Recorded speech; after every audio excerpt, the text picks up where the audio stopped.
Philippine archipelago, or a collection of the islands of the Philippines, is a amazing place. It's part of the ring of fire of the Indo-Pacific Ocean. And in many of the islands that there are there, many volcanoes erupt. And some of them are really dangerous. One of those ones is the volcano which is called Kanlaon. It's 2,464, around that height. Of course, it changes with every eruption. In the island of the Negros, we had the eruption of this volcano in recent times. And the Philippines Institute for Volcanology and Seismology have released now a latest warning about this. The tilt measurements of the volcano's flanks, which are measured by actually a tilt meter, something that actually bends, shows a vertical position. The principle is mentioned here. And that vertical position is measured against an angle.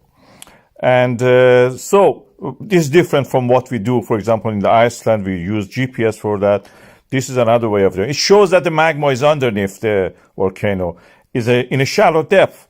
And we are also picking up all the sulfur dioxide gases from this volcano, which in all terrestrial planets is a sign of the magma accumulation, being on Earth or on Io, the satellite of Jupiter. So the alert level is now raised to level 2.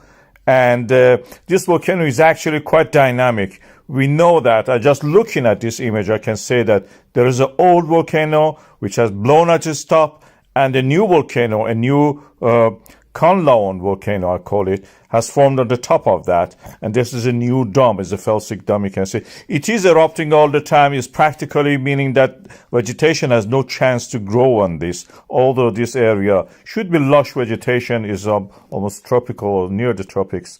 Earthquakes and eruption in this area are common.